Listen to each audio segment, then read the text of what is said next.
What's up, YouTube? This is Ultimate Shield 340 back at again with another Destiny 2 video. So, in this video today, I am going to go ahead and show you some gameplay. I did release a video talking to you all about my build and how I am going to use it here at this moment.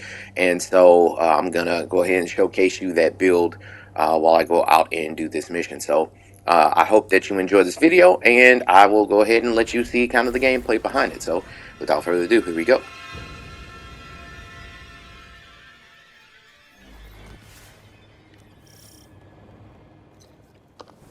So first things first, in the original video, I talked about, my thought process behind the build, what I'm supposed to be doing, how I am supposed to be doing it. And essentially the build revolves around using my grenades, and then using my, melee ability, which is the shield bash and the barricade to proc over shields.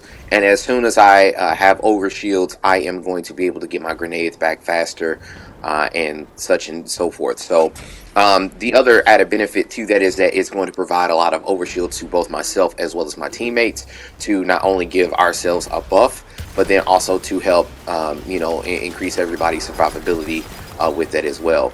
That being said, I also wanted to go ahead and focus more on what I should be doing as far as like how to proc these abilities. As you see there, I use the shield bash to grant my over shield to both myself as well as my teammates who are in range.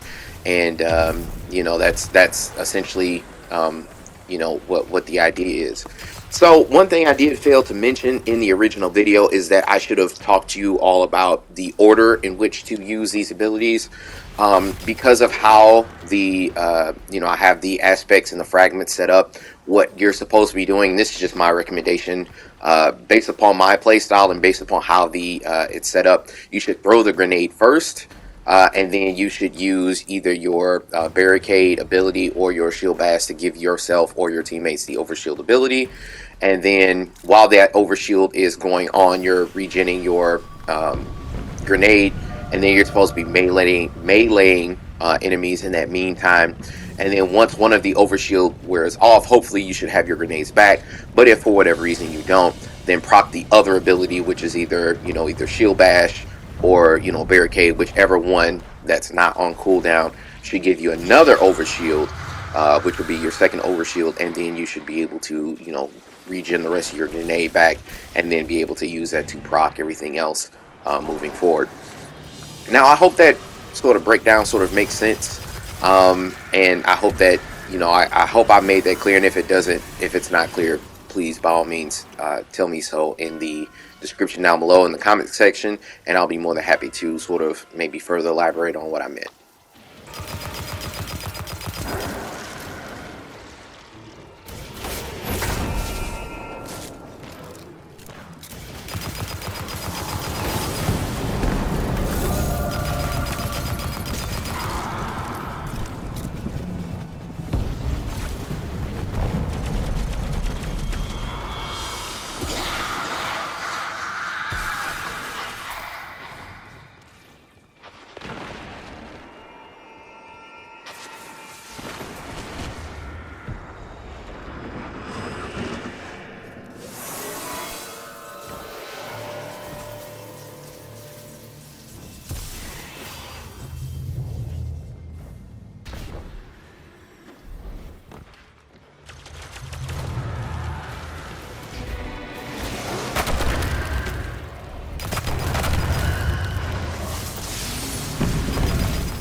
Bridge is lowering. Let's move.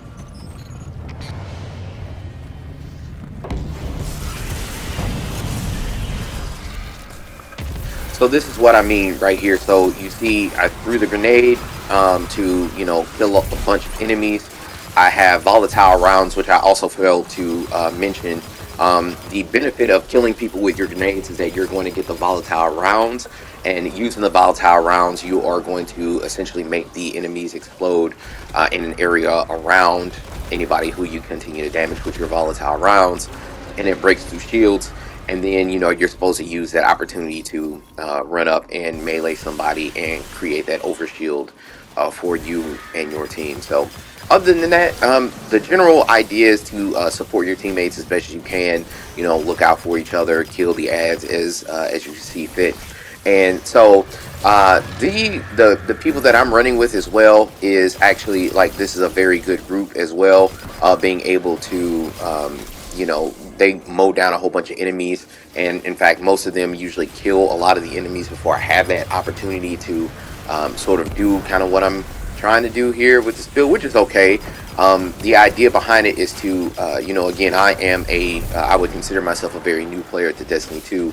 And so the idea is that, I need to figure out how my build works so that whenever I get to higher gameplay, then I have a pretty good idea of like how things are gonna work, and how best to use my abilities. And so even whenever I get to higher end content, I know it's not gonna be like one shot enemies and stuff that you see here. So that's sort of the idea behind it. Even though my fellow teammates are actually mowing down the enemies very quickly.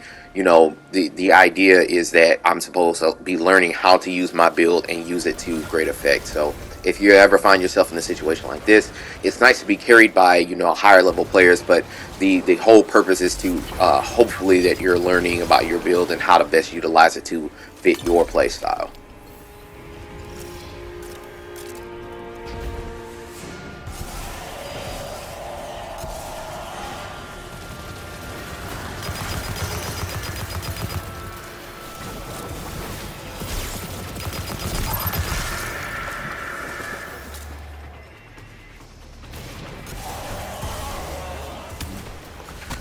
One other thing to note that I actually did not realize this until a little bit later after recording this video, but if you ever look at the enemies and you see that there's a white circle above their head, that actually is an indicator to you as a player that you can do a melee finisher. And by melee finisher, I mean it's that special animation you get for executing low target enemies. And so I apologize if that was very clear to everybody else. It was not clear to me. Again, Destiny 2, it doesn't really have a tutorial so much. Unfortunately, we both wiped there.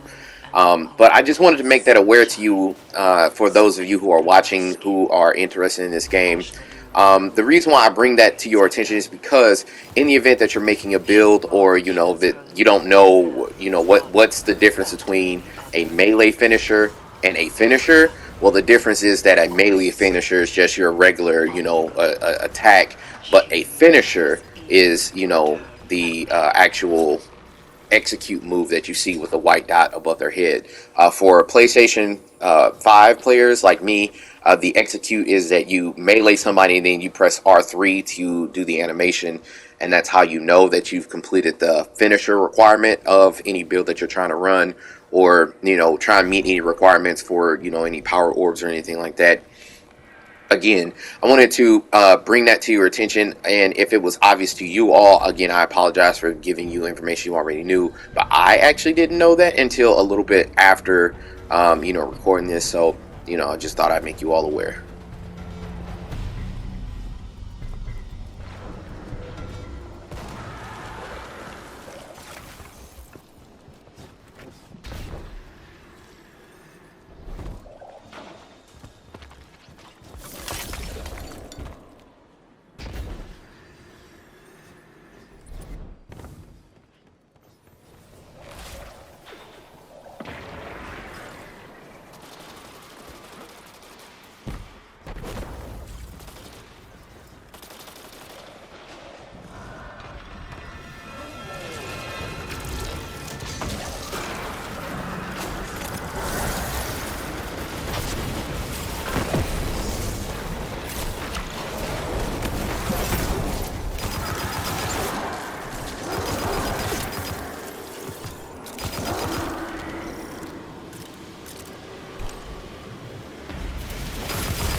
So here is we are at the boss's room after those jumping puzzles and Here she being comes. in the elevator, which I unfortunately have died several times, but you know it's just one of those things.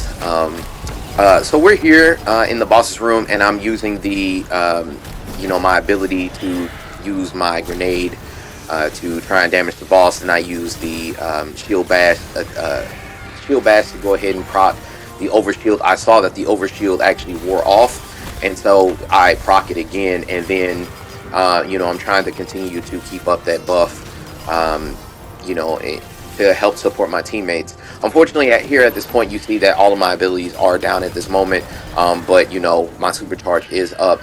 Something to kind of keep in mind whenever you are playing this. So make sure that you're using your supercharge whenever it makes sense, and you know, help support your teammates in whatever way that you can.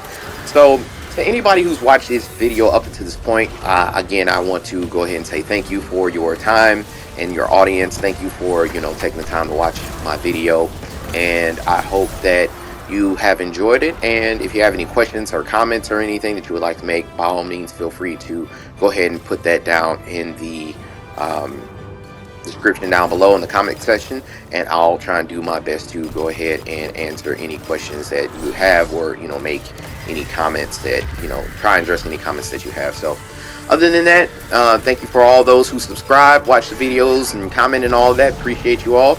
Other than that, this is Ultimate Shield 340 signing off, and I'll see you in Destiny 2. Peace.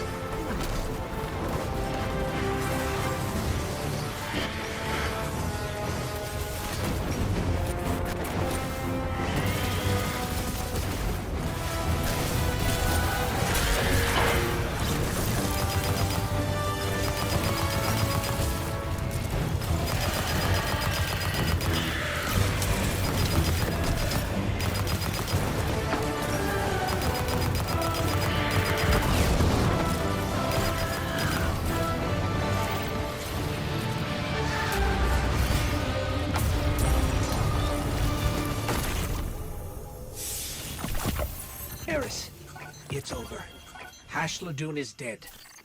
This is a relief to hear. But Hashladoon's presence is no coincidence. The Hive must have grander ambitions for the Pyramid's influences. Return to me. There is much to discuss.